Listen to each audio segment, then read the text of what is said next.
Welcome to my channel. My name is Emmy from Emmy Evolving. If this is your first time joining me, thank you for finding me. If this is not your first time, thank you for coming back. So, give me a moment. Give me a moment. I just had to take something off the screen. Okay. If you would like to learn how to work your energy the way I do, please go check out my academy, k33academy.com. I have quite a few one-day workshops coming up. I also teach weekly classes and I run a certification program. So, depending on what you want to learn, I got you. Go to k33academy.com. I asked what this reading was going to be about, and what I heard is getting what you want. I like that. I can't say that I don't. I like that a lot. All right. Okay. Oh, you guys. Hi. How are you guys doing? How is everyone doing? You guys good? We're good. Good. Very good.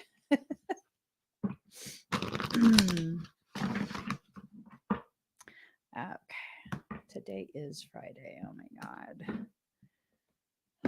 The week always just gets away from me, is what it is. It's gonna be all right. This is gonna be all right. All right. Have you guys felt super busy lately? Like, what the heck's going on? Level of busy. Like, you don't exactly know what it is that's going on, but it is what it is. It is what it is, you know? It is what it is. Okay. We're ready. I got to make this quick. I have so many things. Not complaining about my job. I love my work. Don't get me wrong. I'm complaining about the limit in time. Can we just add a few more hours? I mean, can we just like turn on the sun a little earlier and leave it on a little longer? What? Act like you know. Okay, let's get started. So, getting what you want. First and foremost, what is it that you want? You got to figure out what you want. What are you working towards? What is it that you are, I don't know, what is it that you're feeling about the effort you're placing into the things you're doing? Oh my God, they're going to fuck with our time. Daylight savings is on Sunday. Jesus loves me. Oh, yes, he does. Because it's like, what does it matter what time? Well, it matters for you guys if you work that 9 to 5. For me, I just want more sunlight. I don't care about the clock. I want more sun. Okay. Michael says to wear a UV flashlight on my face. Nice. I just might. Who knows? Anyways, getting what you want. So there's something that's going to be revealed to you. I don't know what it is, but you're going to find out. Okay. Whatever it is that you're needing to know, you're going to know it very soon. You're going to be given the confirmation that you are needing. Ooh wee. Okay. If you think about the thing that you want the most and you're scared to get it because you're unsure, yada, yada, yada, yada, and you're like, soul, God, angels, anybody, anybody, give me confirmation, give me a sign. What would you do if you got the sign? If you got the sign that you were needing, would you go for it? I mean, come on, let a girl know. Would you go for it? Because for many of us, even if we get the sign, we're going to be like, oh, well, maybe that wasn't the sign. Maybe this, maybe that. Um, just go for it. Go for it. Seriously. You're going to be given the symbol, the signal. You're going to be given the bat sign. They're going to turn on that big ass light. You're going to be given whatever sign that it is you're looking for. So do this, okay? And this will help you. When I ask my soul for a sign, this makes it easier for me because then I can't deny it. I ask my soul specifically for a sign. I'm very specific on it, okay? Soul, if I should do XYZ,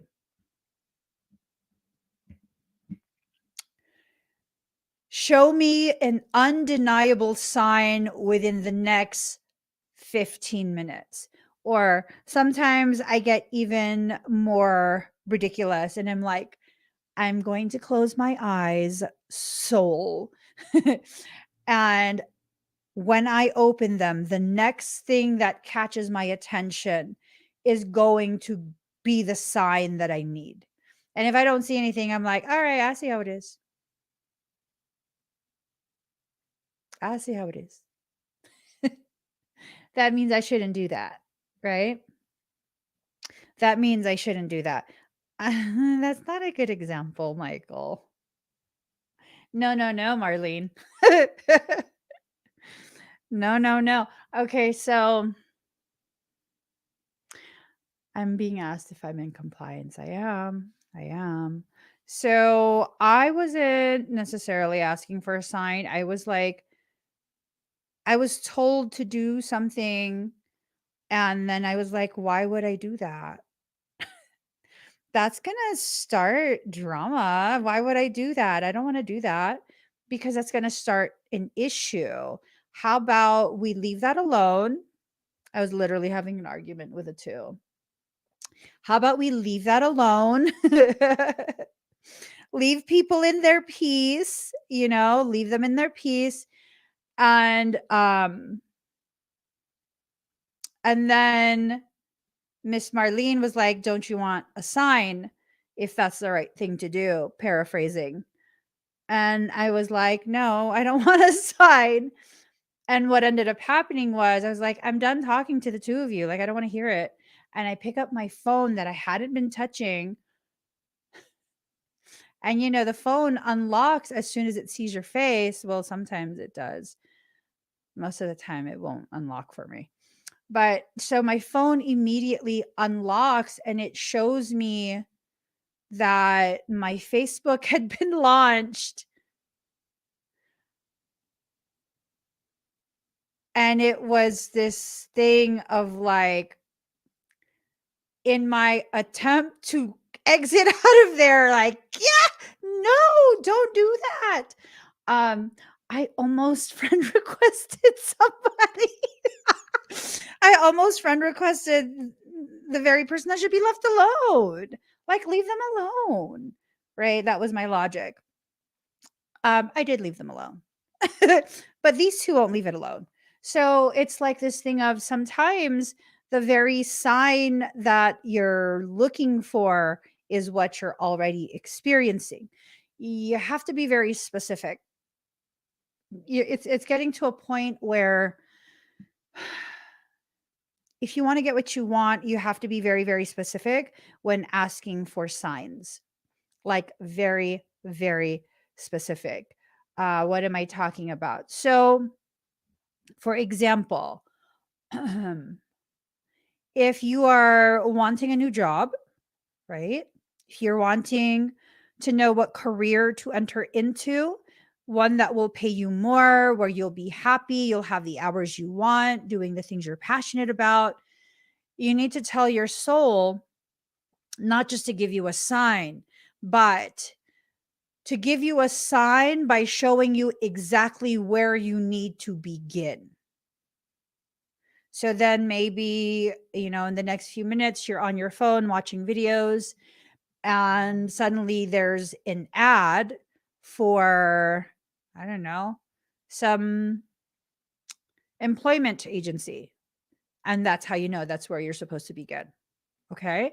So you have to listen. You have to set the parameters just right. And then you have to listen when your soul is giving you the actual instruction. Now, even if you don't believe the sign, when it's an undeniable sign, it's an undeniable sign. You have to just flow with it. Even if you're scared, even if you're like, was that the sign? It was the sign. Stop. It was the sign. That was the sign that you were waiting for. That was a sign. I'm going to tell you right now, for those who are really like, you're needing to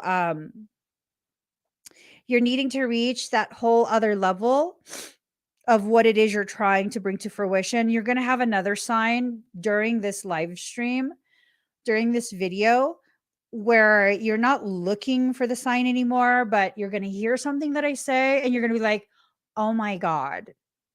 Okay. That was the confirmation. So there's the looking for the sign and then seeking the confirmation that that is the sign. My fingers look long.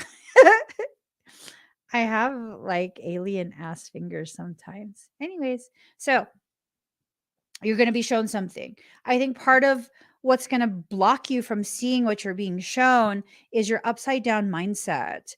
And that stems from the environment that you keep, right?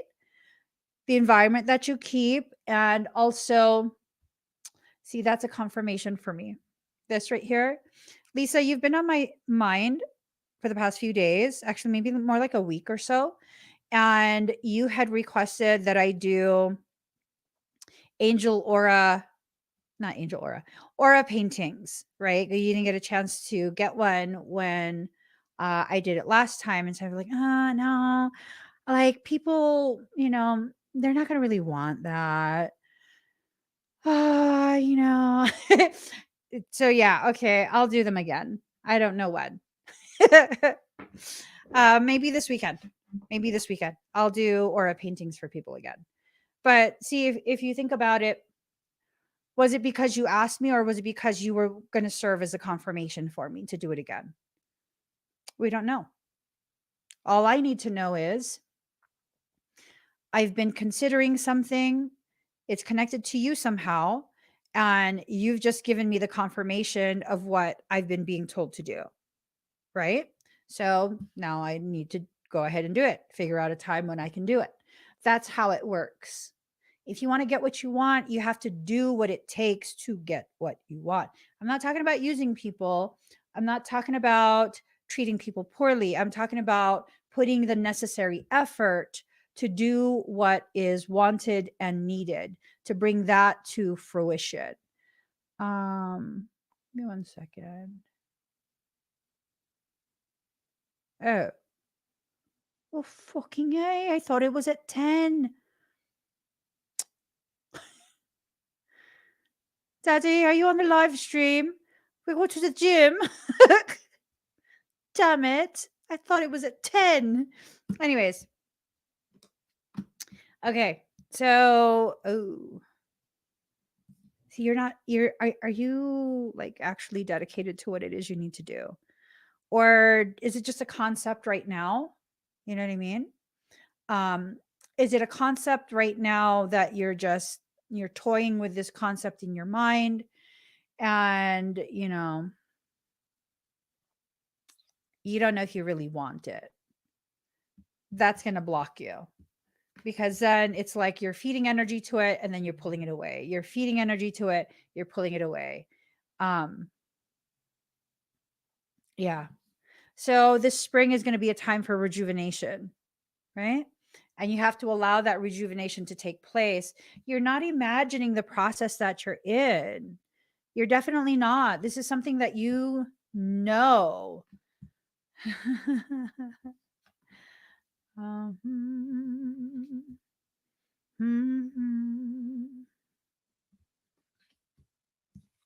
So, for those who are seeking that confirmation, whatever connection that you were aware of that prevented you from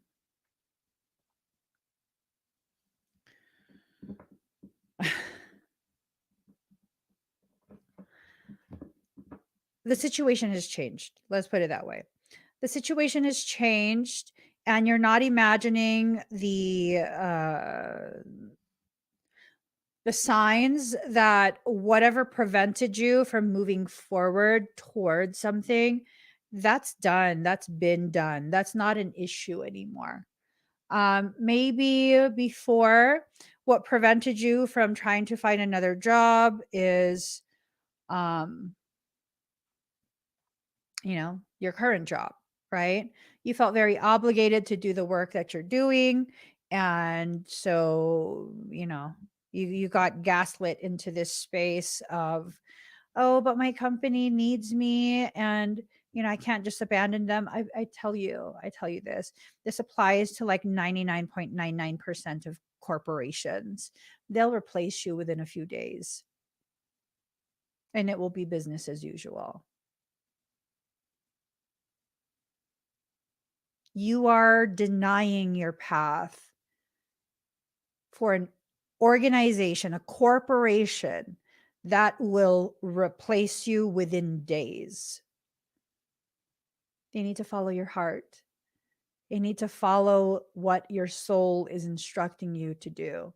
So, carrying on with the example, if you're looking at other companies and considering other positions in other companies, maybe completely different industries, that's telling me that the job you're at right now is already something that's not working for you.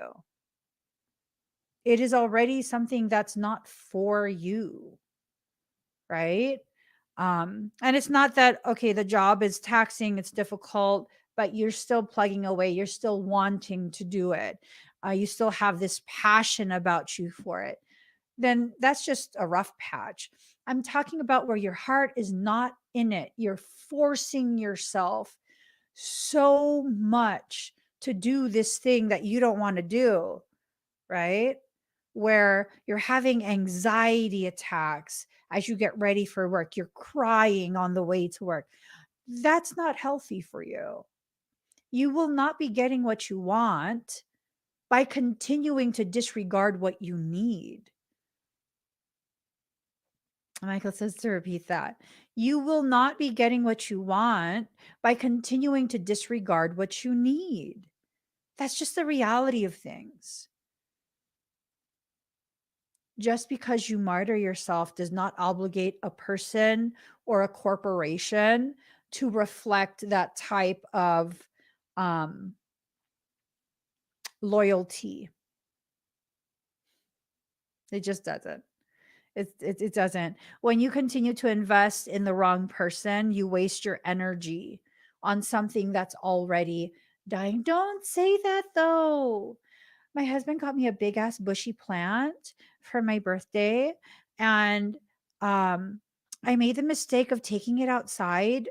It was like, I think it might have been like 2 degrees or something like that. It was like one of those Arctic conditions.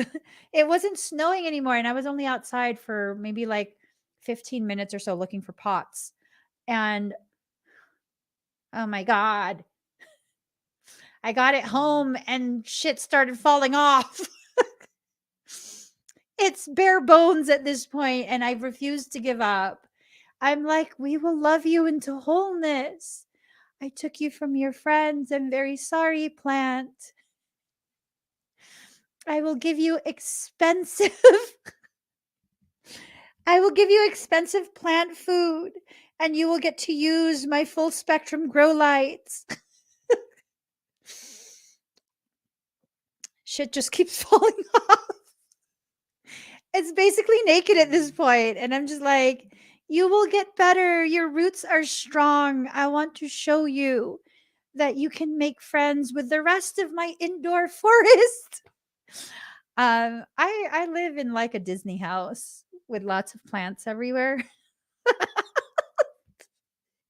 We were looking at properties, and this lady showed us a property, and I had to tell her, I had to message her and be like, I'm so sorry, this is not going to work for us, because although it works for the humans in my family, there's not enough space for my indoor garden. I bet you she thought I was crazy. What? I don't think that's a lost cause, though. It's still alive. It's angry. It's angry that its friends are gone. It's confused as to where it went. It's very confused. The plant, I can feel it. And I bought 3 other small plants from the same area where I took that big one from. And so I put the 3 other small ones around it. And I was like, look, they're your neighbors. So I have to go back to, we went to Home Depot. I have to go back to Home Depot and buy a couple more of the bushy ones so that he could be surrounded by his friends. And that will encourage him to grow again. Plants are fucking weird like that. I'm telling you. They're not, yeah, they're weird like that. No joke. So, healer. It's in reverse. You're not letting yourself heal. You know? You're not letting yourself heal. You're allowing yourself to remain in the same toxic internal mental space. You are allowing yourself to not process, like actively refusing to process emotions. I feel called out for some reason. And yeah, no, the plant feels like he's been abducted. He was this bushy fucker for a bit. And he's just like, everything's dying. I will bring him back. I will love him into wholeness. What? I'm Piscean. I won't do it for people anymore, but I'll do it for plants and animals. I will do it for plants and animals. I will be like, oh, you scratched the shit out of me. I just want to love you. I just want to love you. Just let me love you. Yeah. So, not for humans, though. For animals and plants, I will. I'm going to find a way. Maybe if I use some of that water conditioner for fish tanks, right? Put some of that in the water and put some, we'll figure it out. We'll figure it out. Anyways, you're not letting yourself heal, you're not letting yourself process. So that's the energy that's circulating through your field. That needs to be purged out. It's almost like an insecurity that keeps cycling through, right? It keeps cycling through. It needs to be cleared out. You have to take responsibility for what you're allowing, you know? Did I name the plants? I named that one Sick Fucker. Hey, sick fucker, you still dying? Stop it. You already got the lights you need. Yeah, no, I called that one Sick Fucker for some reason. He pissed me off. I need to stop. It's my toxic behavior that's causing Sick Fucker to stay sick. Yeah. I'm the issue there. Yeah. Oh, thank you for helping me realize that, Killian. I need to, what should I name him? something like, no. Your name is Killian. I can't, are you saying I should name him Killian? I might kill you though. If he dies, you might be harmed. I don't want to bind you to a plant. You can bind people to plants. You know that, right? Don't do that. Something happens to that plant, it's going to affect the person too. No joke. No joke. I can always tell how well my brother is doing because there is a orchid. It's a little orchid that he's connected to. I had gotten it for him. When I left California, I'm like, I'm not leaving this because you're going to kill it. You freaking orchid killer. He has a green thumb, but not for orchids. He kills orchids. And so when he almost died, like literally was so close to dying, that orchid literally almost died. There was one leaf left. Everything just randomly fell off. No joke. And then as we began reversing his heart condition, end stage heart failure, a new little baby orchid grew off the side of it. And I was like, yeah. And then so now there's this baby orchid. There's still that one leaf that never fell. And then there's this one long ass root that's like trying to touch all the other plants. So I know he's back to his usual foolery. I love Sorsha. You know what I mean? Sorsha. Oh, I did say that, didn't I? That I would name one Sorsha and Killian. Okay, so I have two. Okay, let me stop.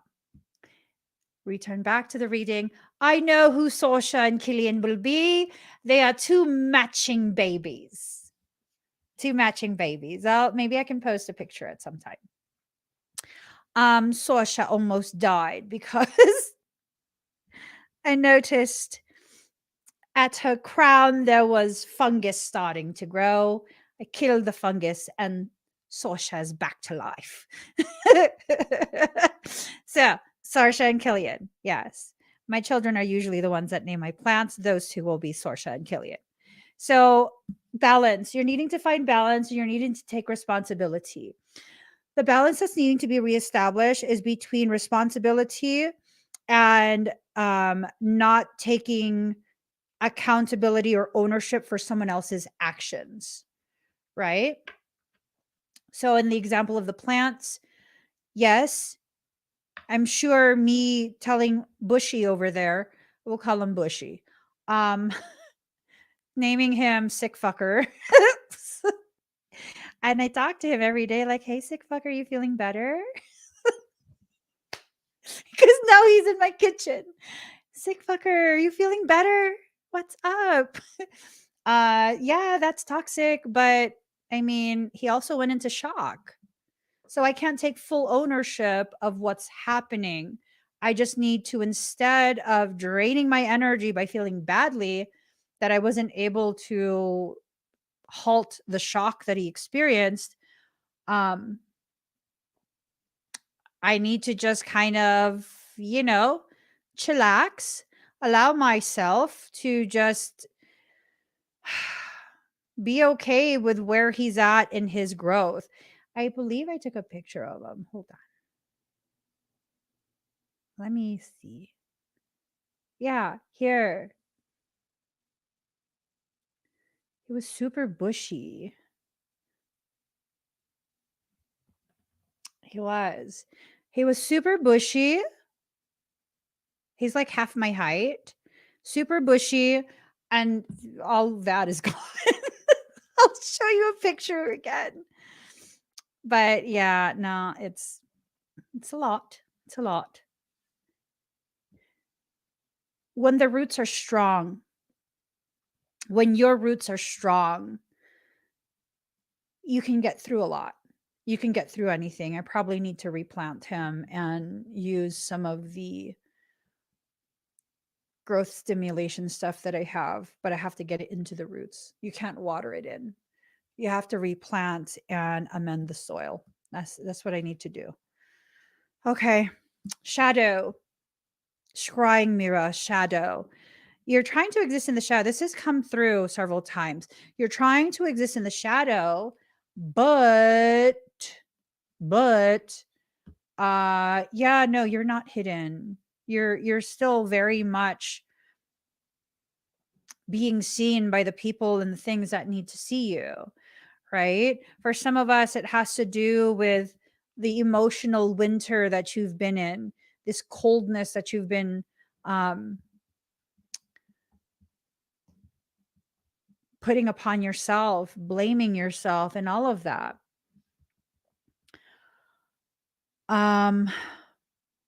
Gosh, that's hard. That's hard. Like just really being so cold with yourself, not giving yourself the time and the space, the ability to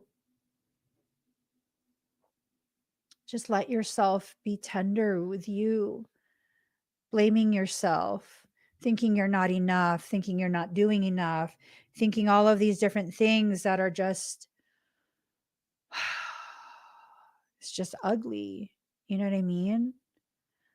I have a green thumb for everything from roses to weed, but every orchid I've ever had died. You have to repot it immediately after you get it home because they use condensed sphagnum moss or a sponge and it causes root rot. So as soon as you get it home, you have to take out all of that like whatever growth media they've used, and you'll see it's super wet. It should not be super wet. They're air roots. Orchids are air roots, so they need to be allowed to remain um, within a certain level of like humidity, but they're not supposed to be waterlogged. That's why they die. And then if you get the water in between the leaves, that causes root rot. So yeah, you can only water it in the morning to give it time to evaporate that any liquid. You want to also get a paper towel to suck up that liquid that gets into, the base of the leaves. You want to, as a matter of fact, what you should do, you should get a plastic container that can fit the pot that it's in and take it out of that decorative pot. And then you just stick it in there. You stick it in there and let that soak up all of the water, and then you take it out. Don't let it sit in water. Yeah. I have orchids from, I don't know, like 2 years ago, 3 years ago, something like that. And yeah, orchids are actually, they bond with you very easily. I at one point had one, but it was my mom's orchid. When my mom passed away, um, I think it wasn't long after Mother's Day, my brother had gotten her an orchid and it was like dying. And I was like, I'm going to bring this home with me. He's like, you're crazy. That's dead. And I was like, no, it's not. I will bring it back. And I did. I did. It actually even grew another spike for flowers to grow from. And I had it blossom again. But yeah, it died because the house got too hot while I was gone. So you're trying to keep things contained, but you can't. You can. It's going to bubble over. It's going to bubble over. You have to make sure that you just are very, very careful. I've seen people who have orchids and they put a couple ice cubes in the pot like once a week. You got to be careful because orchids are they're tropical. So the ice might shock the roots depending on the health of your orchid. That might actually kill it too. Depends. If it's already sick, that will definitely kill it. House is too hot, that will kill it. So security, allowing yourself to be very, very secure in the process that you're in, just really allowing yourself, letting all of this just filter through you, letting yourself become very, very stable in the environment that you keep, right? Just really letting all of this be the thing that um, pushes you into that next part of your life. I mean, if you're unhappy with where you're at in life, you have to do something to get yourself out of that space. You have to. If not, then you continue to own it, you know? You'll continue to keep going through the things that you're going through, and every time you go through the same type of heartache, it will serve as further confirmation that that's all there is for you. That's not all there is for you. That's all you're willing to allow yourself to receive. There's a huge difference. There is a huge, huge difference, right? My mother, for a time, was immersed in an environment that made her feel so disempowered, like so disempowered. And then I came back and I was like, no, tell them fuck you. I'm not joking. My siblings were so pissed. I don't care. I taught her how to flip them off on FaceTime. I did. And she's like, She's so mad. She's shaking. I said, no, mom, turn it. You got to turn it around. Turn it around. You got to turn it around. And she turned it around. She couldn't really move her arms very well. So she would turn it around. I said, there you go. That's how you do it. And then you take that same finger and you press end. And my brothers could hear me instructing her.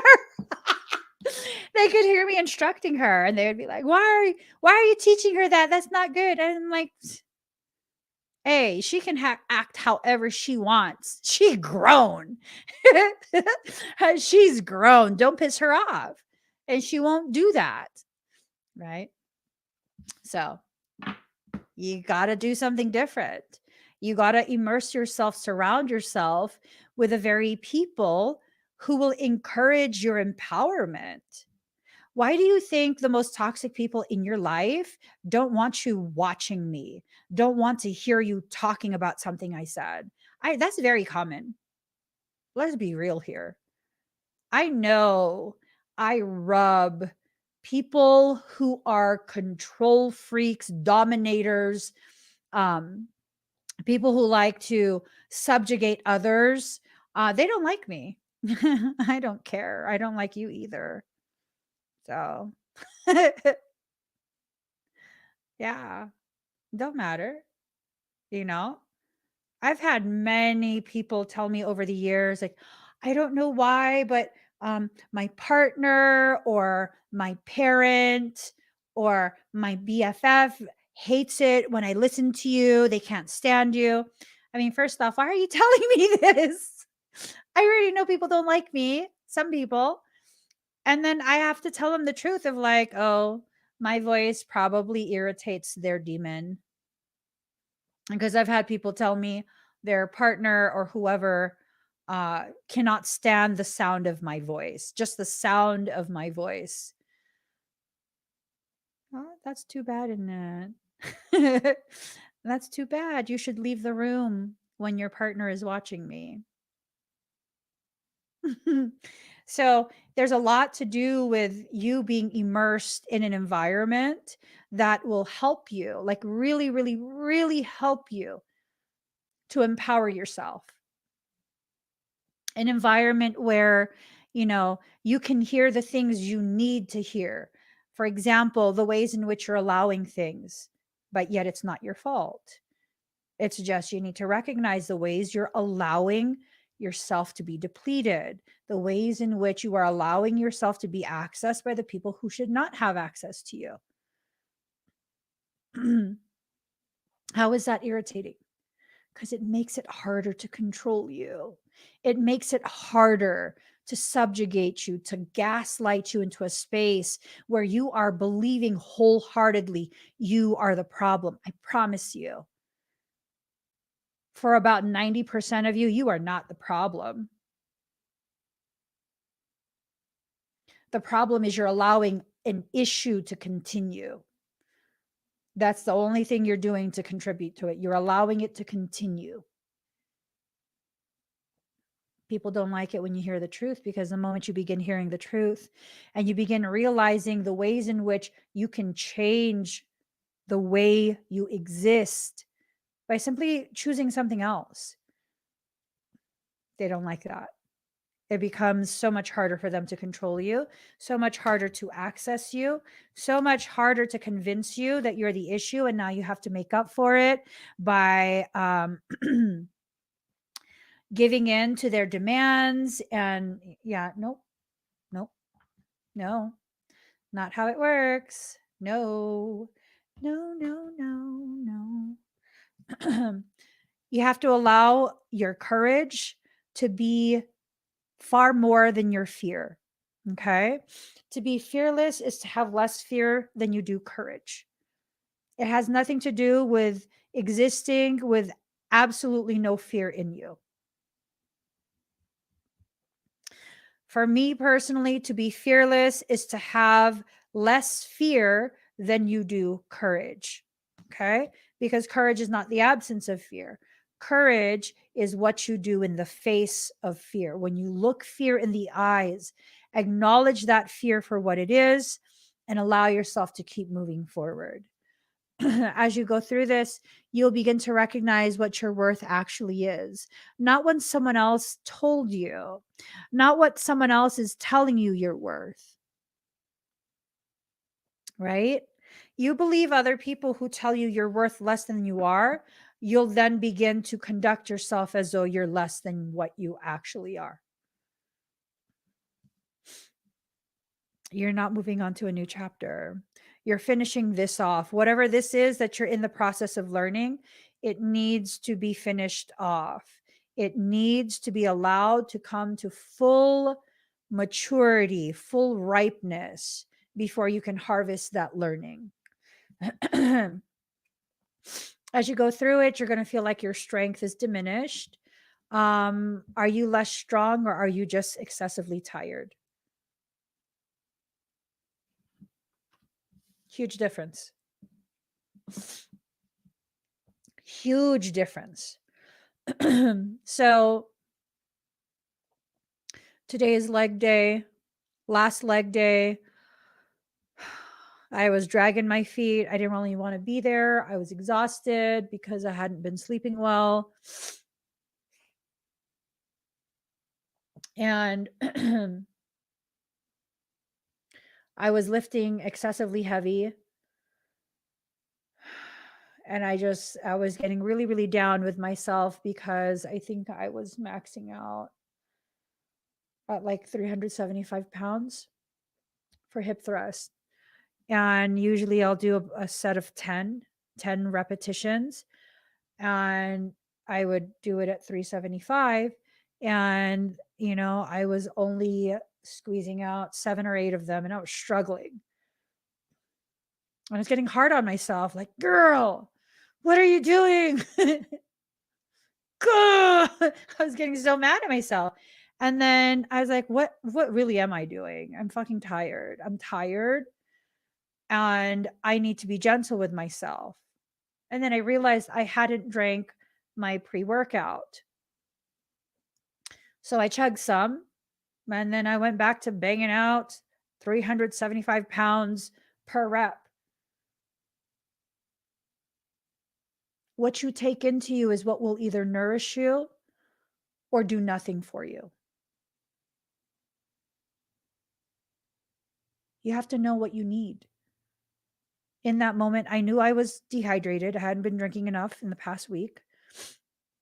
And then I also knew that I had already used up all of my stored energy, my glycogen. I used it up. I was working my thighs. Before that, I was doing deadlifts. So yeah, I was lifting heavy there. I depleted my entire energetic reserve. Was it going to help me if I just drank some water? No, it was not going to help me to just drink some water. Would it help me to drink water that has BCAAs and creatine? Abso-fucking-lutely. Hell yeah, that'll help you. That's instant energy. Plus, it's the building blocks for when you have the micro tears. So not only was I giving myself what I needed to finish what I was doing, I was also supplying what I needed to repair after I was done. When was the last time you approached your life circumstance in that way? When was the last time? When was the last time you went through something super duper difficult and you allowed yourself to receive the support, the safe space from people who love you, people who don't want anything from you but to love you, to hold a sacred space for you? And as you did that and went through what you went through, when was the last time you also allowed yourself to retrieve more of your dignity? That dignity you gave to someone else to hold for you, and then they ended up instead using it against you? Yeah, take that back. That's yours.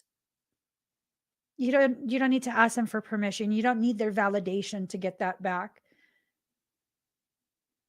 You simply know that's yours, and it immediately returns to you, and you can begin utilizing that dignity to make the decisions to no longer accept subpar treatment. Anyone who knows me in real life, even here online, anyone who's known me for any length of time knows I will not be accepting subpar treatment. No, I don't think I'm the shit. No, I don't think I need to be treated better than everyone else. I think I need to be treated in a way that's in alignment with what I deserve. That's my expectation, and it's a very reasonable expectation. Why is it reasonable? Well, because I know what I do for others. Does that mean others are obligated? No, it means unless you are in alignment with what I know I deserve, which is a certain level of dignity and respect that I have already earned through the ways in which I conduct myself always, then, it's misaligned and you really should go somewhere else. And no, I'm not going to be ashamed in letting you know you're crossing a boundary. You're no longer welcome. So, okay, here. I'll give you guys an example. For one of my videos recently, someone commented something along the lines of, you need to keep your personal stuff to yourself. I'm here for a reading, so just give me the reading. I don't want your personal stuff. Oh, that's not fucking rude? It's rude for me to be like, well, that's obnoxious of you to expect me to be someone other than who I am. You can go and find someone else to read for you, or start your own channel, get your own cards, and read for yourself so that you can have it exactly how you want. We live in a society that would say, oh my God, Emmy, that's so fucking rude. No, that's not rude. That's me holding someone accountable for their obnoxious ass fucking expectations of me. I'm not going to be sorry. Are you kidding me? I'm not going to be sorry for the fact that I'm expressing how obnoxious it is to expect me to be someone other than who I am. You will not exploit me. You just won't. You go someone else, someone who's like craving for the recognition, craving for followers. I'm not looking for followers. I'm simply allowing myself to be publicly visible for those who need to hear that you're not alone. There's someone who shares your mindset, who shares your same desire to continue to elevate your perception of what you are here to do. Someone who can encourage you to continue on your self-love journey. I'm publicly visible, but I'm not a public figure. I don't think so. No, no. Yeah, I don't do the manufactured authenticity. You either feel me or you don't. If you don't, keep it moving. It's all good. It's all good. Ooh, ooh. So there's a notification that came in. This is totally spam. But it says, I understand that we all have a lot going on in our lives and it's easy to miss important things. Don't worry. That's why we're keeping an eye out for you. Yeah. Yep. This is about whatever important things you might miss because you're too busy catering to the demands of the unrealistic, obnoxious ass people in your life who feel that your existence should benefit only them. It has to be mutually beneficial or nothing at all. Mutually beneficial or nothing at all. Reciprocal respect or go away. We don't have to agree. But the moment you begin demanding things from me and expecting me to be someone other than who I am, and yeah, I can be fucking goofy. I can be obnoxious. I can talk ad nauseum. That's who I am. That's who I am. And if you want me to be someone who's silent and basically just people pleasing, say that shit to my face in person because that's who I am in person. I don't share any of the profound shit that comes out of my mouth in person. I don't. I don't. Oh, that's right. People don't have the courage to say that kind of shit to you in person. They don't. They can feel very emboldened online. So don't take anything anyone says online as though it's the reality of who you are and what you're worth. You have a value that transcends human perception and human capacity to accept. It's only after you begin to accept yourself that others will then begin to find the courage to also accept you as you are. Getting what you want. Is that what you want? You want acceptance? You want to be able to be seen, but you don't want to show others who you are. It's not going to work. You have to have the courage to allow yourself to be witnessed as you are, with no fear of who walks away. Those are people who are merely placeholders for the real ones who will come after they're gone. The real ones, the ones who have real alignment with you, the ones who really, truly, genuinely accept you as you are. Yep. I'm not talking about real ones as though like, oh, ooh, we're Blu-rays and no, no, nope. We're all human beings here. We're all human beings here, varying stages of our self-acceptance journey. I want to accept myself before I want other people's acceptance. That's powerful. That's powerful. You know, shifting your goal, back to self, making it a point to recognize the ways in which you are the root of the things you experience externally. This is not about blame. This is about recognition of the ways in which you are potentially externalizing, projecting a lot of your insecurities outside of you.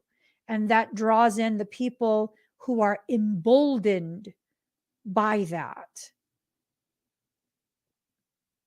Like that time I shared with you guys, I went to the gym. I'd never felt that way before. This man was following me around the gym. Wrong day to follow me around the gym. My grown ass son and my big ass husband, my beefy ass husband, was there at the gym with me. Mm-hmm. And I couldn't understand why I felt so afraid, why I felt so, it felt like such a predatory experience. Well, because earlier that day, I had to, or maybe it was the day before, I had to publicly talk about what I've been dealing with for the past 3 fucking years with this stupid ass stalker from Switzerland. Right. And the fact that I had to speak it out loud, I couldn't compartmentalize and pretend like it's all good, because it's not all good. It's not all good. And that really destabilized me internally. And when I went to the gym, I was still in a very emotionally destabilized state as I was processing all of these different thoughts and feelings that had been very much shelved over the course of the time I had been receiving all of these really disgusting correspondences. Right. And because I was existing internally in a very victimized state, it's okay if at some point you feel like you've been victimized, because that's the point where you realize that this cannot be allowed to continue. So I was in that part of my process when I went to the gym to try and, lift enough weights to burn up all of that anxious energy. And because I was in that destabilized state, the predatory nature of this specific male became encouraged and empowered. Because what I was doing was I was working out, minding my own business, and I felt some disgustingness. And instead of like just looking them straight in the eyes, like, what the fuck? The way I normally would if you try to mess with me in real life, I went ahead and I was hiding and trying to go to another part of the gym so he couldn't see me work out. And mm-mm.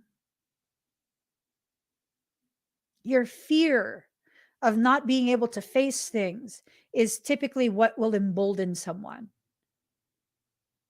It's typically what will feed the predatory nature they have inside themselves.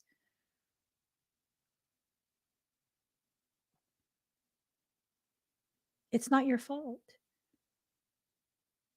But you need to recognize the ways in which you are giving passive permission for people to consider doing undesirable things to you. You have to consider that so that you can change it. Not so you can blame yourself, but so you can change it. This is about bringing the power you've stored deep in yourself out to your surface. That's what it's about. Letting it rise to the surface, halting this assumption that you have no other choices. One time I went out to dinner with a really good friend. It was late at night. We were in a downtown area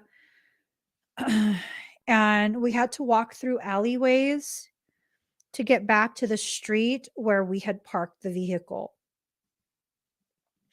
And as we walked through the final alleyway, there was a guy standing at the back door of one of the businesses, and he was by his bicycle.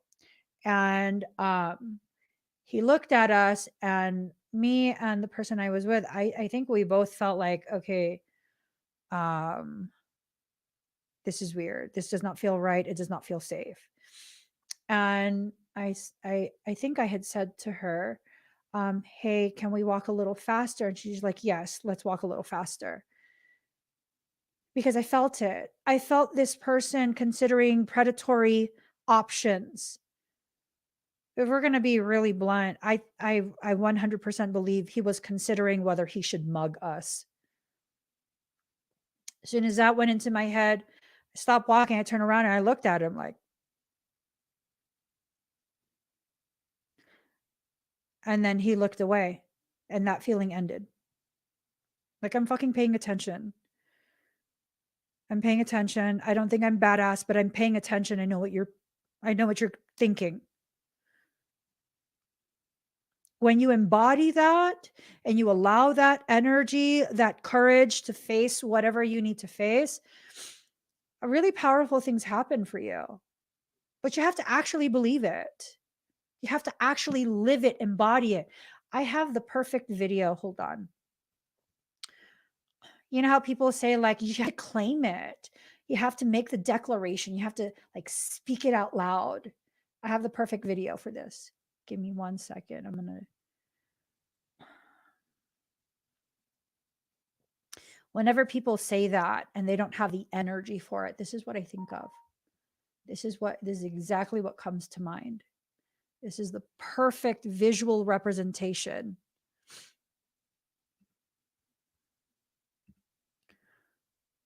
of really living the energy of what you speak.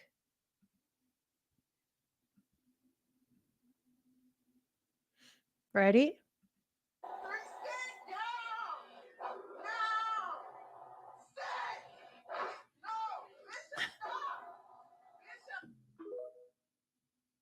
Do you see that?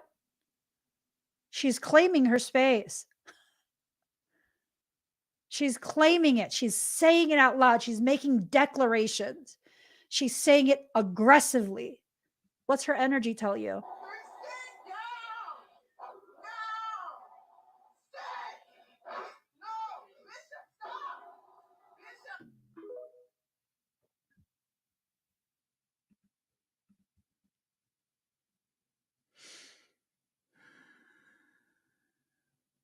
What did that show you? Your energy speaks much louder than anything you could ever scream.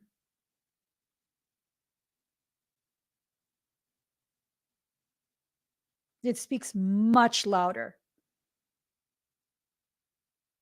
Much, much louder.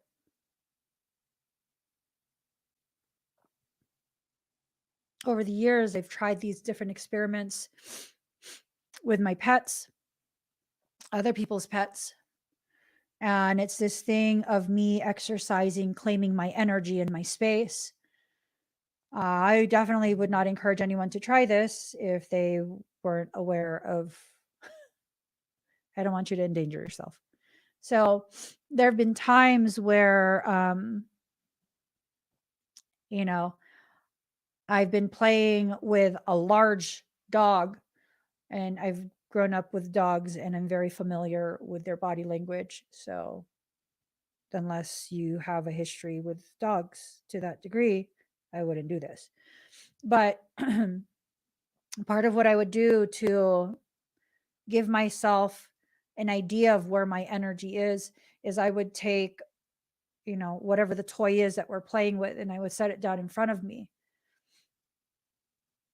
And of course, they want it.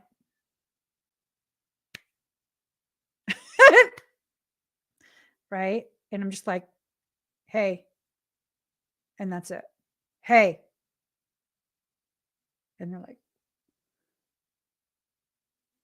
they look away. I'm not going to guard it or anything. It's going to be in front of me. That's mine. That's mine. And they won't try and get it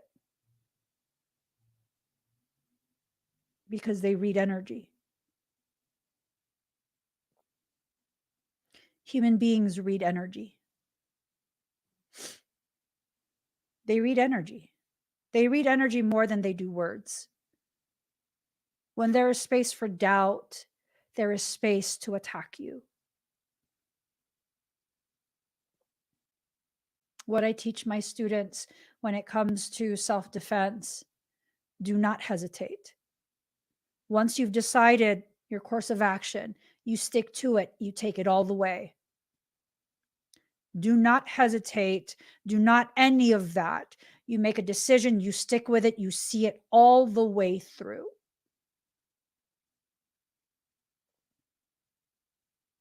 Getting what you want. You know how to do it. You know what you want. You know how to get there, but you're not seeing it all the way through. You're saying these things to convince yourself you deserve it. How about actually believing you deserve it? That's why I don't do affirmations. If affirmations work for you to kind of help you program yourself to begin believing the words you're saying, beautiful, keep going, keep doing it. I don't do affirmations because I feel like I'm just trying to convince myself. And the moment I begin feeling like I'm trying to convince myself of what I deserve and what I'm worth is a moment I begin to feel like I'm a liar, and it further exacerbates my belief that I don't deserve it. So half the time I go and do things as though they're just some cockamamie idea, and let's just see how it works out. Let's go for it. Let's see how it turns out. And, whatever happens, we can fix that. Because you can always fix it later, But if you never even take the chance, if you don't take the chance on yourself, well, yeah, you won't have anything to fix, but you also won't have any opportunities. Is it better to not have anything to fix, or is it better to not have any opportunities? Well, that's the same thing. Is it better to not have any opportunities, but there's nothing to fix? Or is it better to have opportunities and learn even further as you fix whatever undesirable things occur?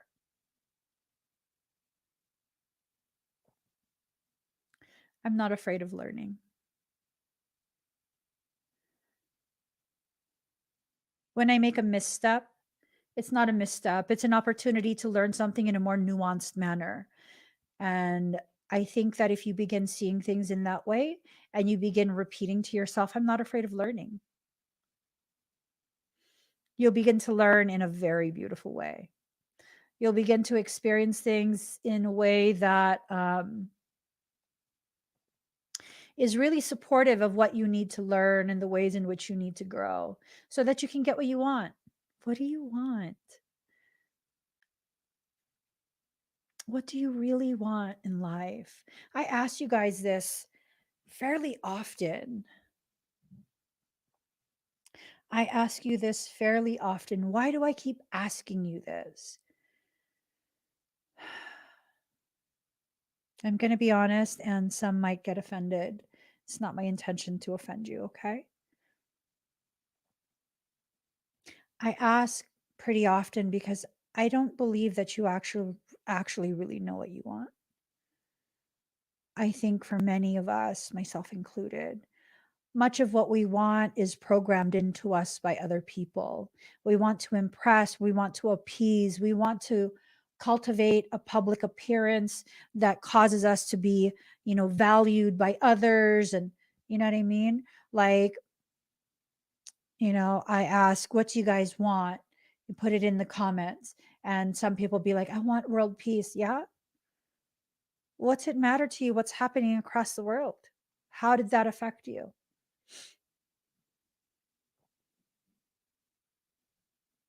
It didn't. Unless you watch the news, unless you allow yourself to believe the propaganda of things that are happening, it didn't. It didn't actually affect your day to day, right? Unless it affect the prices of the things that you need to budget for, it didn't affect you. So why do you want world peace? Because you want people to think that you are evolved. That's not a bad thing, but that's not what you really want either. So what do you want? Some people might say, "Oh, I want a Bugatti." Okay, why do you want a Bugatti? Because it's a badass car. Why do you think it's a badass car? Because all the rich people have it. So you want to be like the rich people. So you don't really want the Bugatti. The Bugatti is an expression, a symbol of something you do want, which is acceptance by the people who you think are elevated.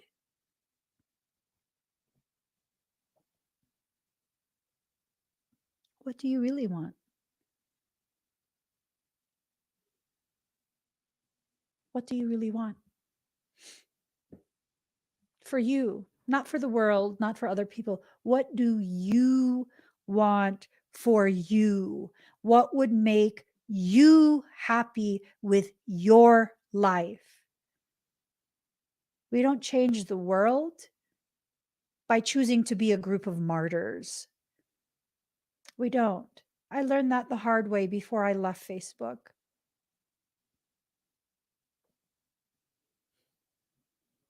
We don't change the world by doing that. We change the world by recognizing what it is we want and working very hard to achieve that for ourselves so that we can feel so stable within our life that we don't need a vacation from our life. And the people who witness us living our basic life will be encouraged and empowered. Do you know why I can exist in the space that I exist in? I'm no longer willing to be a martyr. I want peace in my life, specifically in my household. That's what I want. I want harmony. I want peace. I want to be surrounded by living love, not a love that's dying slowly, decaying. Many relationships these days are a love that was planted and has slowly decayed over the years. I was looking at my husband, I think it was yesterday. I just fucking love that man. I do. I thoroughly enjoy time with him. Even just going grocery shopping, running errands, taking packages to the post office. I love it. There's no huge gesture that I need to experience in order to feel like, oh, we're still in love. Because it's a living love. My adult son lives with me because he has nowhere to go. No, he's wildly successful in his own right. Wildly successful. I'm talking about like I know he doesn't want me. He's just very successful. His he has tracks that have millions of plays, not combined all track. I'm talking about a single track has millions of plays, downloads, things like that. He's very successful. He chooses to still be with us. All my kids, they play with each other all day.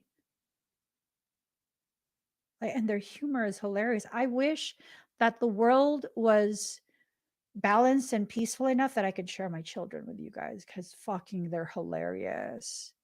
They are so hilarious. Like, you guys would absolutely fall in love with my children. But, stupid people had to fuck that up. So I'm not sharing my children publicly. And that's okay. That's a declaration of a boundary that cannot and will not be crossed without massive consequence from their mother. Right? It's about knowing what you want.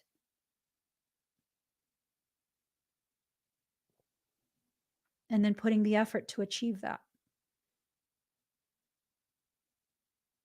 So, what do you want? What is it that you want? It's okay if what you want is a material thing, as long as you recognize the actual thing that you want. Just like with the example of the Bugatti, like, what do you want that for? Are you a mechanic? Do you like the mechanics of it? The design? Are you into like aerodynamics? You like the aerodynamic nature of it? I mean, what is it? Right? If it's just because it's badass, well, then that's an ego based thing, which is not a bad thing, right? Ego is not intrinsically evil, but it's time for you to be honest with why your ego wants that.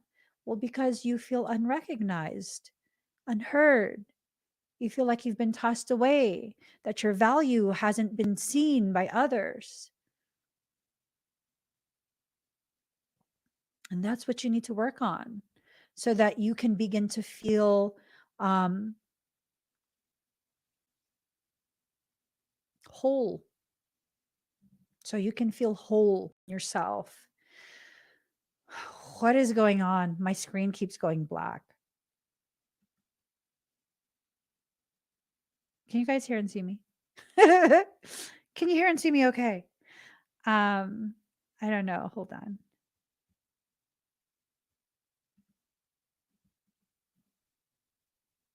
Okay. I'm still live. So, mirrored souls. I think you're going to be surrounded by mirrored souls at some point, whether it's an elevation in that mirroring, right? Or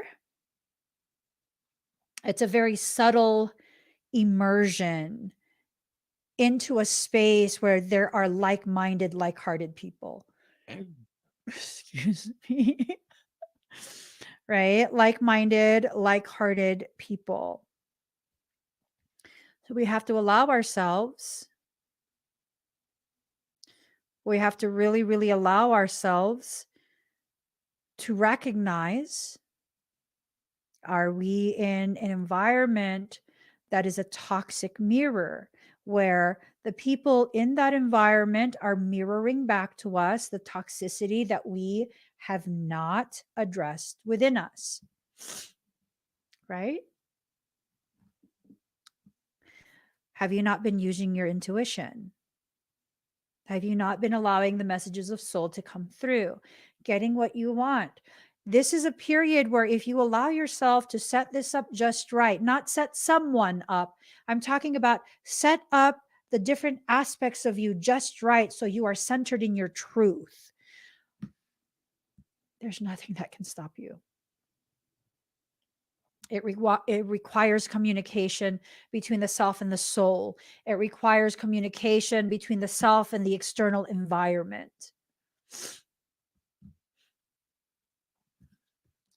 It requires awareness. if you don't allow yourself to become aware of the ways in which you block your own progress. That was good. Excuse me. If you don't allow yourself to become aware of the ways in which you block your own progress, you're going to waste this opportunity. It's an amazing, amazing opportunity. Thank you. Gracias. All right.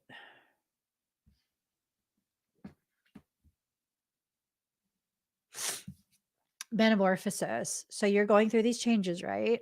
You're going through these changes. They might feel iffy. It's a good thing. Why is it a good thing? Well, because if you're not familiar with this space, that means you're doing something new. That's exciting. Not just because you're doing something new, but because new things lead to new experiences and to new outcomes. And if what you've been doing thus far has led to you feeling very pushed out of society, unheard, rejected, unsuccessful, disempowered, all those like really negative things, right? That we don't want others to know we're feeling. Yeah, that means you're going to experience something different, which is good. I like it. I like it. You should like it too. You should begin the process of teaching yourself to like change, to like feeling different. It's not a trap. It is not a trap. Your soul is not trying to ensnare you. Your soul is attracting the very thing that you need, whether it be opportunity, circumstance, connections, business and personal, romantic connections. Maybe it's a person. Who knows? Who knows? Who knows? Who knows? This is a process of you awakening to the reality of your power, the reality of your truth, potentiality. You're experiencing potentiation.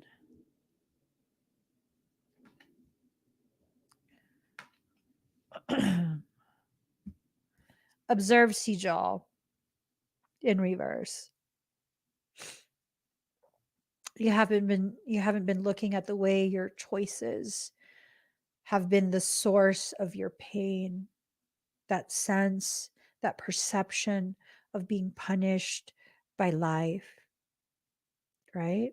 You haven't been observing, you haven't been allowing yourself to see, because your soul is no longer willing to allow you to sabotage your process. What's going to happen is there are certain things that are coming to a natural end, whether it's employment or relationship or whatnot.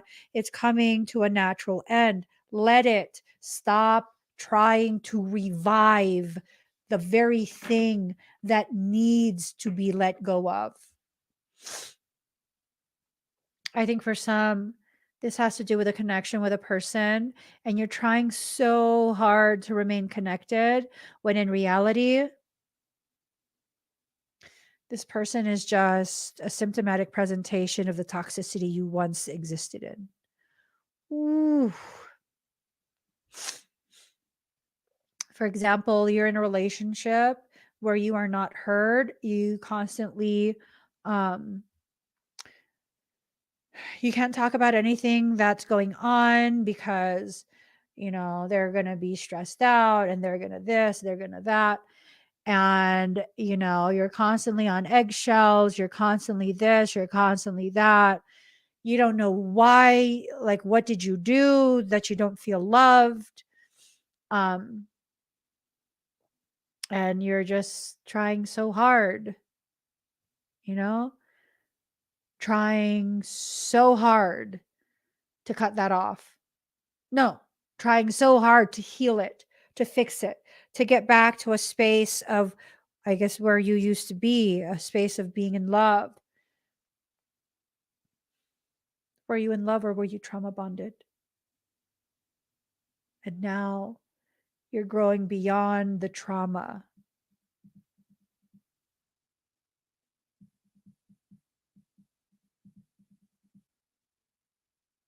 Who the fuck's in Houston? No, thank you.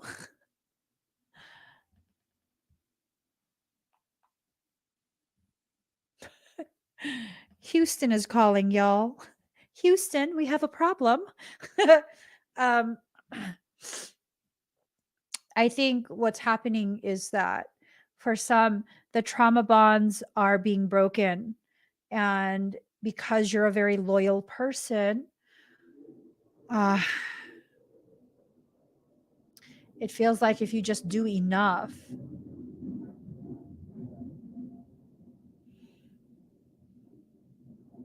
you'll be able to fix it. And that's not true.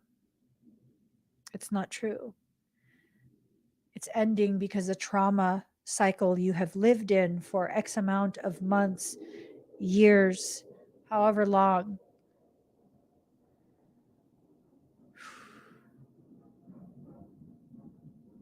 It's coming to an end. The cycle is naturally ending, but you won't let go. Royal return. You're being asked to return back to your throne room. Your expedition that you went on to see what it felt like to behave and be treated as though you were less than royal, less than a child of God. That time is done. Your throne room and your people wait for you. You're being asked to come back home, to sit in the spaces where you belong,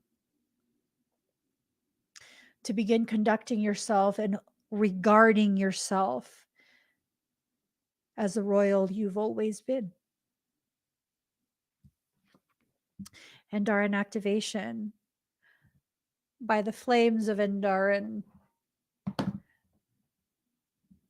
this process is sealed. It's sealed. You're not going to be able to avoid this. You're going to get what you want, but it's going to come in a way, packaged up in a way that you didn't expect. You know what I mean? You're going to experience things that you didn't expect to experience, but it's exactly what you asked for. It is exactly what you asked for. You just didn't realize that what you wanted wouldn't involve the people you wanted to involve. Right? So let's do 2 of these. And then we'll do a final card. And then we'll be done because your girl needs to be fed. I need to eat. All right.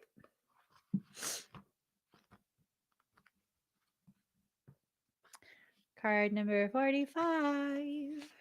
Part of fortune increase. Fortune favors the brave. You know what this means? This means that for some of you, this is your indication. This is your sign. Sign for what? Ooh, Jupiter showering you with blessings. Major changes coming to how fast things happen for you. Woo! This means that you can achieve things you never thought you could. This means that you will probably enter into spaces of financial security that you never thought you could enter into. Yes, things have been rough. Yes, you've struggled. Yes, you've had to count your pennies and allot each penny before you even earned it. Yes, it's been so hard. And yes, all of that was preparation for what's coming next, but only if you allow it. Only if you allow it. So, In early mythology, Fortuna was the daughter of Jupiter, the god of good luck. She's a Roman goddess of destiny and bounty.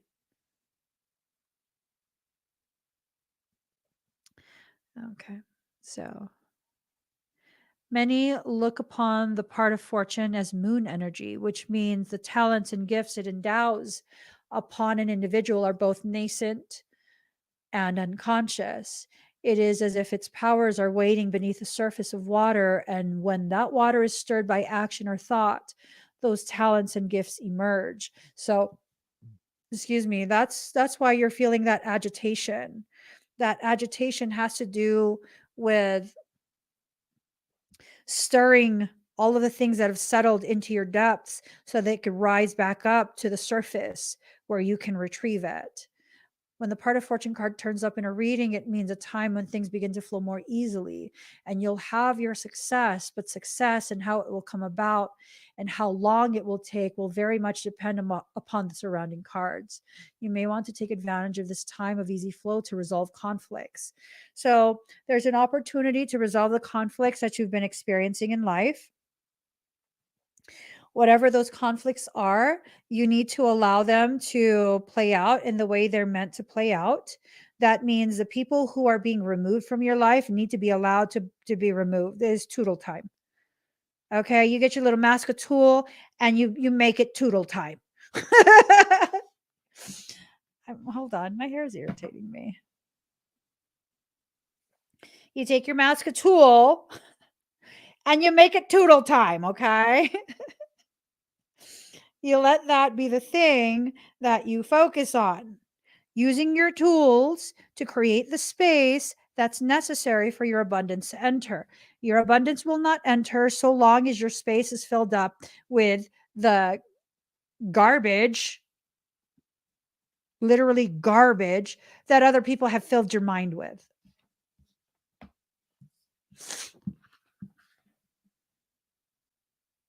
I meant every word.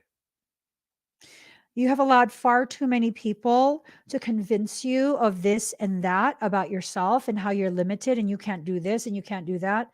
You know how many times I've succeeded at something? As many times as people have told me I can't do something. Yeah.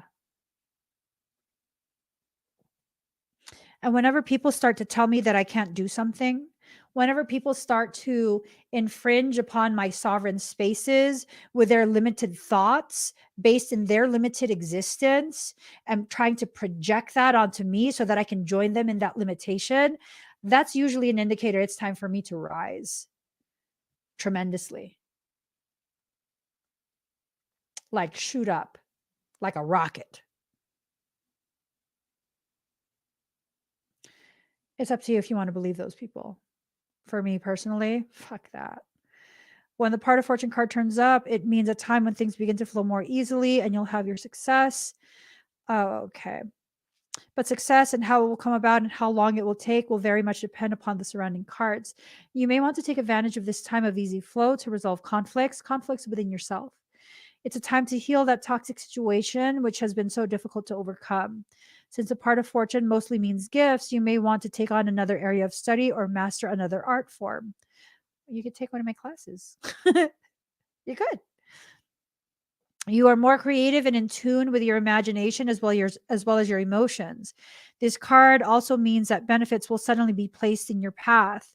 Since fortune is fate, it will very well seem as if you've just stumbled onto them.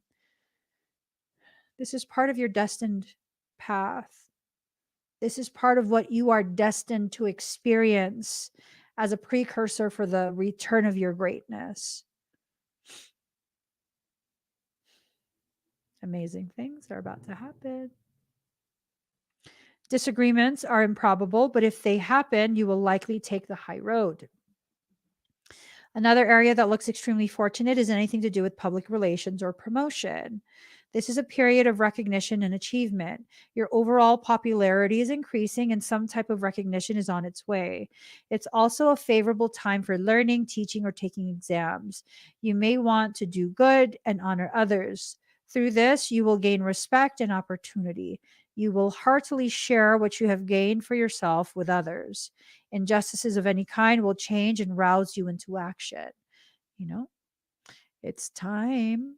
It's time to get position to take action in your personal life, whether that means being proactive in clearing things out or simply flowing with a natural rhythm of how your life is clearing things for you.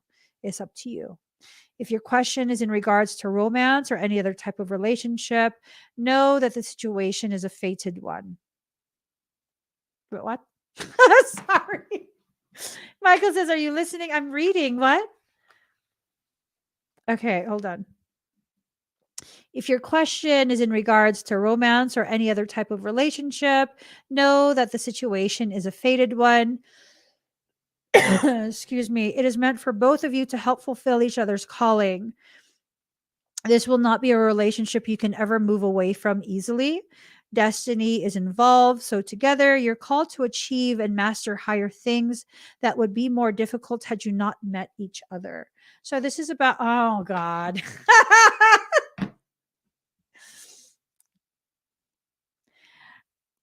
Okay. For some of you, this is about a very integral connection with another person. It doesn't necessarily have to mean a relationship that's romantic. I know, Rainbow Flames. It took me a second. Took me a second. um, yeah, I mean, it's telling you right there. Michael says to read the paragraph again. If your question is in regards to romance or any other type of relationship, know that the situation is a fated one. It's meant for both of you to help fulfill each other's calling. This will not be a relationship you can ever move away from easily.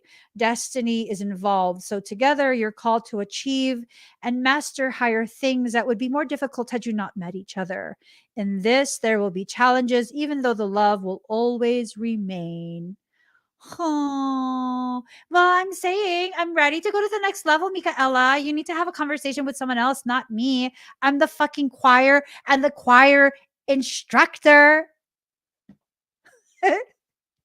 I'm in compliance. Your desire to fly strong is strong at the moment. Any shackles previously placed are being smashed, and you're experiencing a release. Moving ahead is what this card is all about. Madame Fortune smiles upon you, you know? So it smiles on you. Yeah, you guys, I get really, he snuck it in 3 times for the people in the back. One for each of my eyes because your girl is blind. um so for some that might involve um celestial, galactic, divine work between twins. Okay, that's what it means. It doesn't necessarily mean romance. I just get irritated because Michael talks about it so much. And the reason it irritates me when Michael talks about it is because a lot of what's being taught and propagated out in spiritual communities is just toxic as fuck. It's toxic. It causes you to believe that you need to continue to um, allow and enable maltreatment because someone carries this title. I don't think so. I don't think so. Your girl's standards is top notch. If you are a twin of mine, especially if you're a twin Ray, my expectation of your treatment of me is fucking intensely, ridiculously high. You're a mirror of me, right? So then you should know what would hurt my feelings and what wouldn't. And if you intentionally hurt my feelings, then fuck you then. That's my logic. That's absolutely my logic. Anything that I wouldn't allow a stranger to do to me, fuck that if you think I'm gonna allow a twin to do that to me. Are you kidding me? Are you kidding me? No, you're not going to disregard me. You're not going to make me feel as though I don't matter. If I get that from someone, I'm out. So if I get that from a twin, I'm double out. I'm double out. Like, no, you guys don't let people who don't even fucking know what they're talking about when it comes to the whole twin thing convince you that you need to allow someone that you probably mislabeled. You need to allow them to have the space to continue to disregard you and treat you like caca.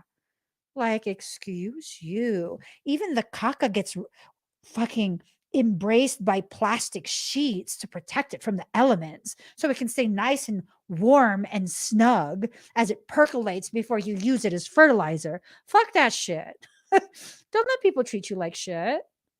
No. With that said, am I pissed because I've had twins treat me like shit? No, I can genuinely say I've never had a twin treat me like shit. Ever. Ever. I've been triggered by a couple of them.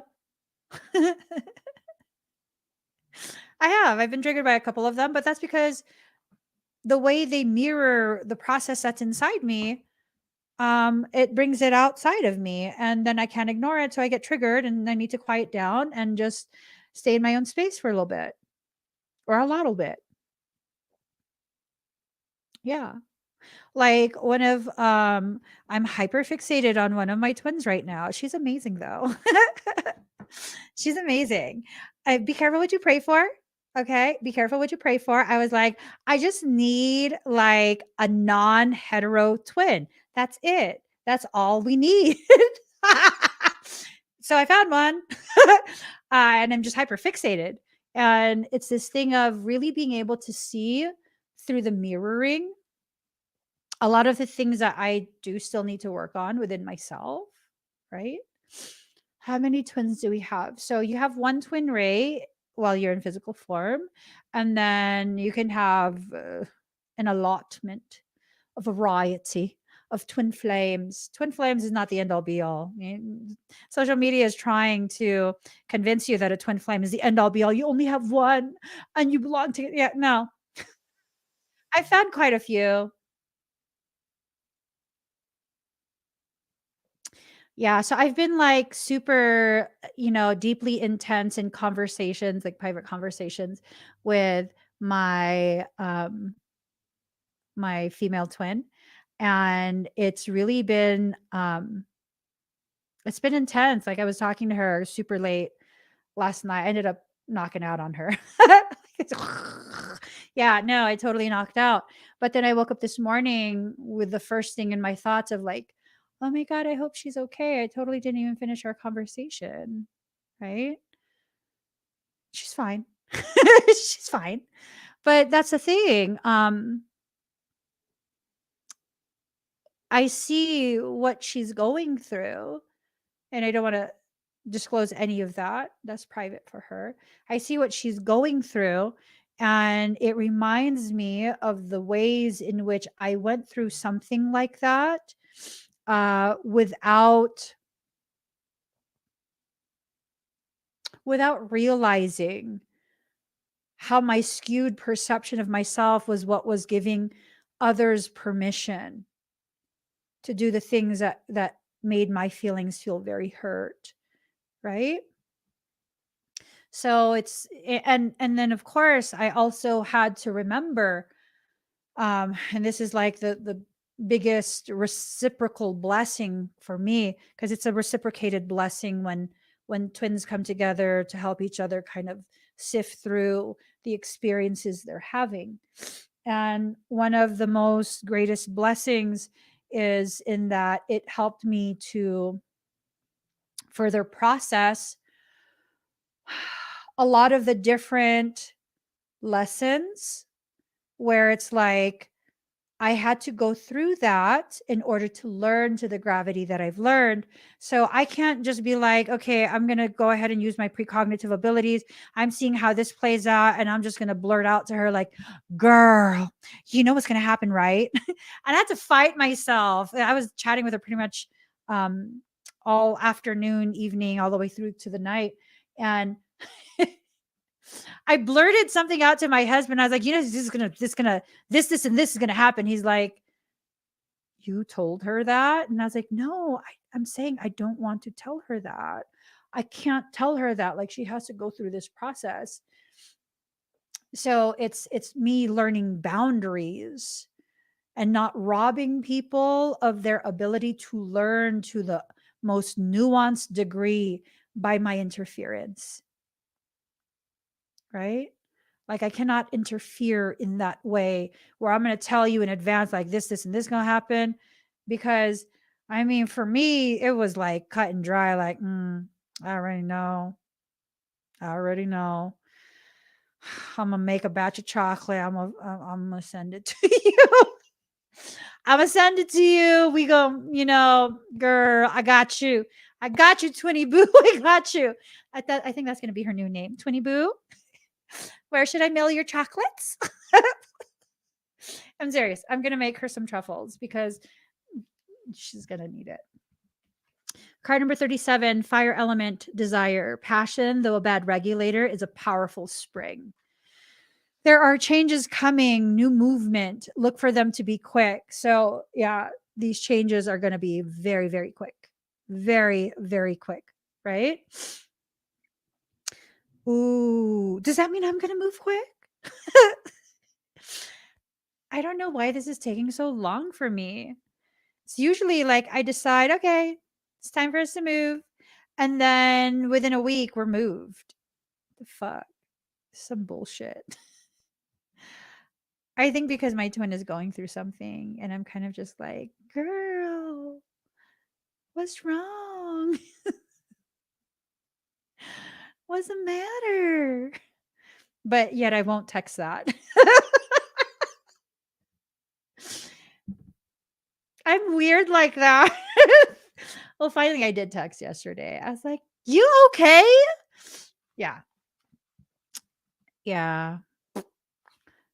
I'm weird like that. I'd be feeling people and what they're struggling through. And I'm just like, don't give them their privacy. Don't be bothering them. Don't do none of that. Let them have their time and their space. There are changes coming, new movement. Look for them to be quick.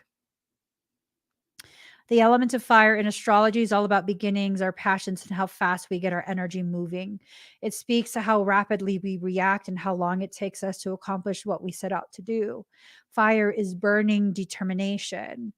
Fire scorches away impurities, clearing a landscape for new growth and leaving an area healthier and stronger. The signs of Aries, Leo, and Sagittarius fall under the influence of fire. Do you guys know what it means to have Aries in your midheaven? Un momento, por favor.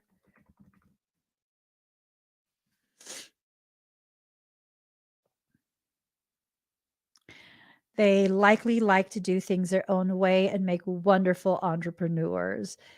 People with an Aries midheaven may be happier working for themselves or owning their own business and having a boss. While they excel at starting projects, they can be stubborn and sometimes lack follow through. Well, fuck. Why would you say that? Why would you say that?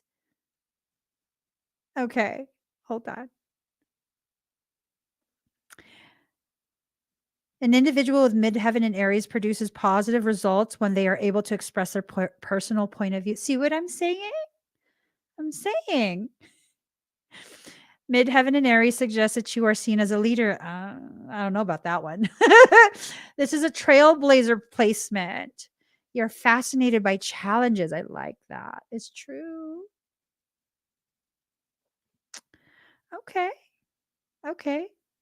Okay, well, I'll accept that final derogatory statement of while they excel at starting projects, they can be stubborn and sometimes lack follow through. I'll accept that. Do you guys have your Aries in midheaven? Do you have Aries midheaven? I don't even know how to say it. How are you supposed Aries in midheaven? Do you guys have that? Do you know how to check? I don't know. I just came across that yesterday. I don't know what it has to do with this reading, but it felt appropriate. I'm not into astrology, so I don't know.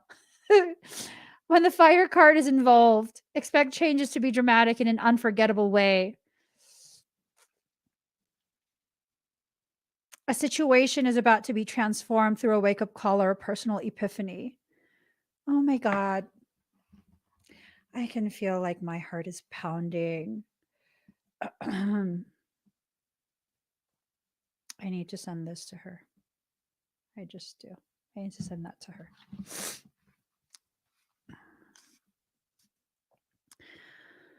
All right. The element of fire is spirit moving and a great indicator of creativity. So now is a time to apply your energy wholeheartedly. Step into this path and find your way. Look at your issue from another perspective and try a unique approach. The fire element card also denotes honesty and suggests you act assertively. Do you like assertiveness? I do. I love when people are assertive, even assertive with me. I like it. I like it. I don't see assertiveness as bossy. I see bossy as something else, a toxic form of assertiveness that stems from a need to control your external environment due to an internal imbalance. Assertiveness has nothing to do with the imbalance, it has to do with an uprising of your personal power and a way for you to communicate your needs with your environment in a way that does not apologize for having needs. Assertiveness is sexy, I'm telling you. Like when my husband tells me, "Hey, I'm the cook here. I'm the cook. Let me do what I do." Because I'm like, "Are you sure you don't want to this, and this?" And he's like, "Hey, I'm the cook." Fine. Just fucking feed me. I'll get out of the kitchen. He like cooks, I don't know, 99% of my no, he cooks all of my meals because if he's not gonna cook for me, I'm not gonna eat. I'm not joking. It's fine. I consider it fasting. I won't eat. If he's not gonna cook, I'm not gonna eat it, and that's fine. Fine with me. The fire element card also denotes honesty and suggests you act assertively. You're about to get upfront with someone or vice versa. Oh my God. At least you should. And this card says to push it. In any event, you will soon understand where you stand as all of your cards will be put on the table. Then you can expect less mystery. Watch out for bossy people when this card comes up. It can indicate a type of bulldozing that will be hard to deal with.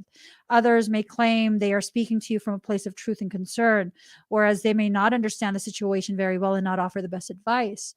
Also, be careful of others attempting to take over and claiming as theirs what you have created or started. This card can imply the ego going out of control, but it's important to keep yours in check as well. Okay. Since you're now thinking in larger terms, details won't seem to matter as much, but it's important to get everything nailed down. You may be tempted to fly by the seat of your pants and rely upon spontaneity. That is not a bad idea. The fire element card says you have good instincts at the moment and will be able to carry it off as long as you are also grounded. You know what I would like? This is what I'm going to push this into fruition. So, yes, it's a nonprofit. But this is a way for me to kind of gauge. I would like this year to be the year that Soulwork Synergistics gets bumped into a higher tax bracket.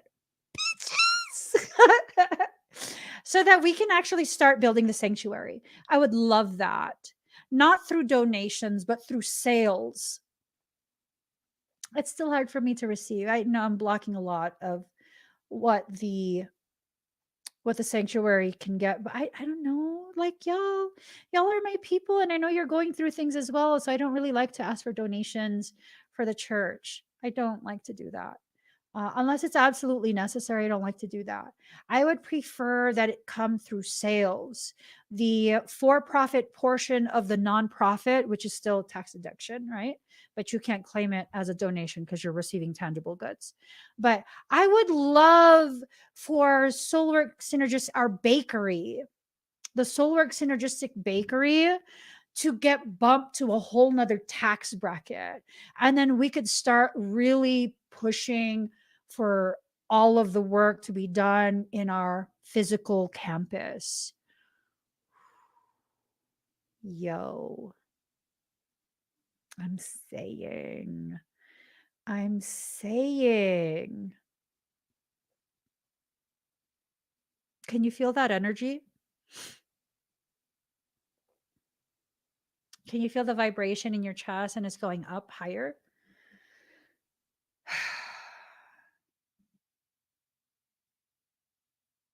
Yes. Yeah, we're going to do that this year. It's early enough in the year. It's early enough in the year. We can do it. We can push. Open air market season will begin soon. That's definitely an avenue. We can explore different marketing. This is going to be good. It's going to be good. And then we can start building. It makes me so excited. Okay. Since you're now thinking in larger terms, yes, details won't seem to matter as much, but it's important to get everything nailed down. You may be tempted to fly by the seat of your pants and rely upon spontaneity. That's not a bad idea. The fire element card says you have good instincts at the moment and will be able to carry it off as long as you're also grounded. This is a card of passion. Therefore, if romance is your question, this is a compelling attraction, at least on the part of one of you. However, don't make the mistake of attempting to make your love interest jealous if you feel you're not getting the attention you crave. This will surely backfire. If the attention strays, though, don't be afraid to have a backup plan. If in romance, this card can indicate a sudden attraction. If it's not meant to be, it will burn out fast. But if the relationship has legs, you'll be great supporters and protectors of each other, right? The fire element card is one of new starts, often after the past has been burned away, and denotes a period where you start anew. Be honest in your approach. Any arrogance will be your enemy. You will have the zeal to get things done in the way you want. As far as your life is concerned, the pot is being stirred. Lastly, show caution with objects that have a fiery or electrical nature. I like that. I like it a lot. I like it a lot. Yes. So, I mean, that totally confirms a lot of what's being said during this reading. You have so much potentiality coming forth. You have all of these different opportunities that you can tap into. It's up to you, though. It's definitely up to you. If you allow yourself to recognize exactly what it is you need to do. Oh, okay. Card fell out. Ooh, I like this card. If you allow yourself to recognize what you need to do, you'll have a better chance of being successful with your efforts. Okay. Card number 24, resplendent with grace. Greetings from my heart to you who are always with me. Hidden inside is the heart. You are the compass of my life. My course is your way, no matter where I go. You exist everywhere and in everything, always watching over us. My soul brightens in the darkness when I speak your name. Far beyond the body, there's an opening from my heart into yours. Through that opening, I send you secret messages like the moonlight. I polish the mirror of my heart to be your reflection. I make my ear the receiver for the tenderness of your words. You are in the ear. You are in the mind. You are in every burning heart. What am I saying? You are I. This is my way to describe you. So it's this coming together, this convergence. Your divine grace clothes me in robes of sky blue and blood red, as a shimmering galaxy of compassion within the field of which no being is excluded. The darkness of night is illuminated, and all creatures are bathed in the fine golden hue of your presence. There is only beauty beheld now, for there is nothing that is not of your artistry, of your divine hand, generous with its grace. Is it difficult to see your magnificence? Without a mirror the size of a galaxy, how could you possibly witness all that you are? And I think this is piggybacking on the message of the whole twin, maybe like some type of reunification. Again, we are removing the romantic aspect from this particular message. For some, it might involve romance. For most, it probably will not. But this piggybacks on the message of twin reunification because guess what? Twins are your mirror, right? And without a mirror the size of a galaxy, how could you possibly witness all that you are? You must just catch glimpses of your truth now and then, probably embedded in the people who you come across, but are not able to serve as a full size mirror for you. If you could see yourself as I see you in all your glorious fulfillment of being, or fullness of being, you are clothed in robes of grace, so light and freeing that they do not weigh you down, and yet so luscious and full that you cannot help but stir the movement of all of creation as you step this way and that. Of course, it matters not to grace whether you see or do not see, for grace simply is, without witnessing being required. Yet you might live rather differently, my beloved, should you realize you're not only worthy of grace, but actually dripping with it, saturated with divine presence so rich it leaks out of you and causes sunlight to pool at your holy feet. Oh, yes, you are resplendent in holiness and sanctity. Should you come to know this as I do, you would take each step with awe and reverence. You would decide that not a thing in your world could be classed as mundane, and decide with bold fervor that you are living in godliness and must create your world through choices that honor love. So you're going to need to make choices that honor love, omni love, not necessarily romantic love. Omni love is much more powerful than romantic. Romantic is only one fractal of it. No fear, even the most stubbornly persistent, would be able to withstand the sight of your magnificent beating heart, so wild with life. In the sight of that wild heart, you would have to call all your fears close to you, soothing them with your words of love like riled children in need of tenderness and quiet. Then, when rested, you would wake them from their slumber, and they would arise as falcons ready to soar to the height of your most daring visions. Hunting for life to feed them, they will ensure the ample grace pulsing within your heart has its chance to come to life in the world and serve love. This oracle comes to you with a message. You may be wondering if you can attain this next stage of growth in your life. That self doubt, it serves to better calibrate you to the task at hand.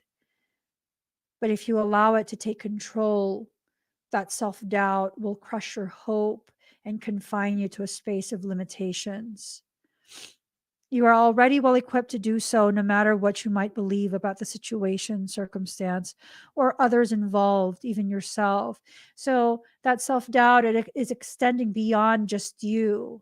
You're projecting that self doubt onto others, whoever else is involved in what it is you're trying to do, what it is that you want beyond all other things. Yeah. You have within your soul possession more than enough grace to see yourself, to see you through anything you are bold enough to envision for yourself. Maybe your vision is just not bold enough. Maybe you need more passion in that vision of what you're trying to accomplish. You have within your soul possession more than enough grace to see you through anything you're bold enough to envision for yourself or for any vision you feel life has bestowed upon you. So pray through unconditional love to access all that you are, to be supported by those beings that love you without condition. Pray to realize that you are so drenched in sacred grace that the well of your being is full. All that's needed to nurture you onto the next step of your life path is within you now. Success is yours, but you must believe in your ability, your readiness, and your capacity to take this next phase of the journey now. How could it be otherwise? For you are one with grace. You are also one with your destiny. Whatever it is you believe you're destined to do, that is what you are here for. That is why you are here. And I think for the most part, we lose our passion and sense of self when we choose to continue to cater to those who really, you know, these are the people who exist to drain you. I'm sorry, but there are people who are in our lives whose purpose is to drain us. Maybe not intentionally. Maybe they're in your life because your soul brought them to you. And maybe your soul brought them to you because of their capacity to drain you. Your soul's not punishing you. Your soul is showing you what parts need to be allowed to be drained out. Someone is draining. What part of you are they draining? Your patience? Maybe you're not a patient person. Maybe you're simply an enabler. I don't know. Are they draining are they draining your energy? Maybe you're not an energy filled person, and so because of that, not only do you have to learn how to harness more of your energy to call more in so you have more energy, you also have to be mindful of the way you use the energy that you have. I mean, your soul communicates so much to you on a day-to-day basis. With every circumstance that you experience, your soul will communicate these things to you, and they just kind of are what they are. They are what they are. And if you allow them to be what they are and you allow yourself to see what you're being shown, gosh, the depth of empowerment that you could reach, the depth of growth.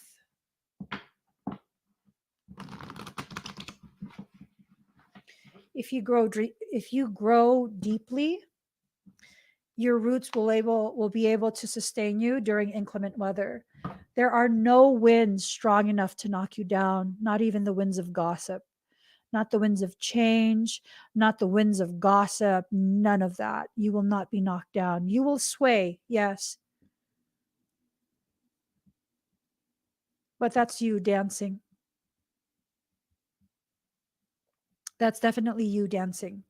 So dance in the wind, and take comfort in knowing you've done what is necessary to grow the roots much deeper than what you thought you could. And because of that effort you've placed in yourself, you will be perfectly fine. You will be perfectly fine. So let yourself go through this, get what you want, get that growth, get that healing, get that opportunity to become the version of you that your soul is asking you to become. It's important. It's very, very important. Okay. So, guys, please give this video a thumbs up if you haven't already subscribed. Please do subscribe, turn on that notification bell. Join me when I'm live. I'll see you guys again very soon. I'll be posting events for aura paintings. I'll also be posting an event for crystal auction, and I'll post an event for expedites. I know I've been lagging, guys. I'm sorry. I've just been trying to rest. And yes, I do have workshops available. The Whole Being Wellness is a very powerful workshop. I'll help you learn how to become as healthy as you possibly can be based on your frequency. So if you want to join that, go to k33academy.com and go look for it there in the shop.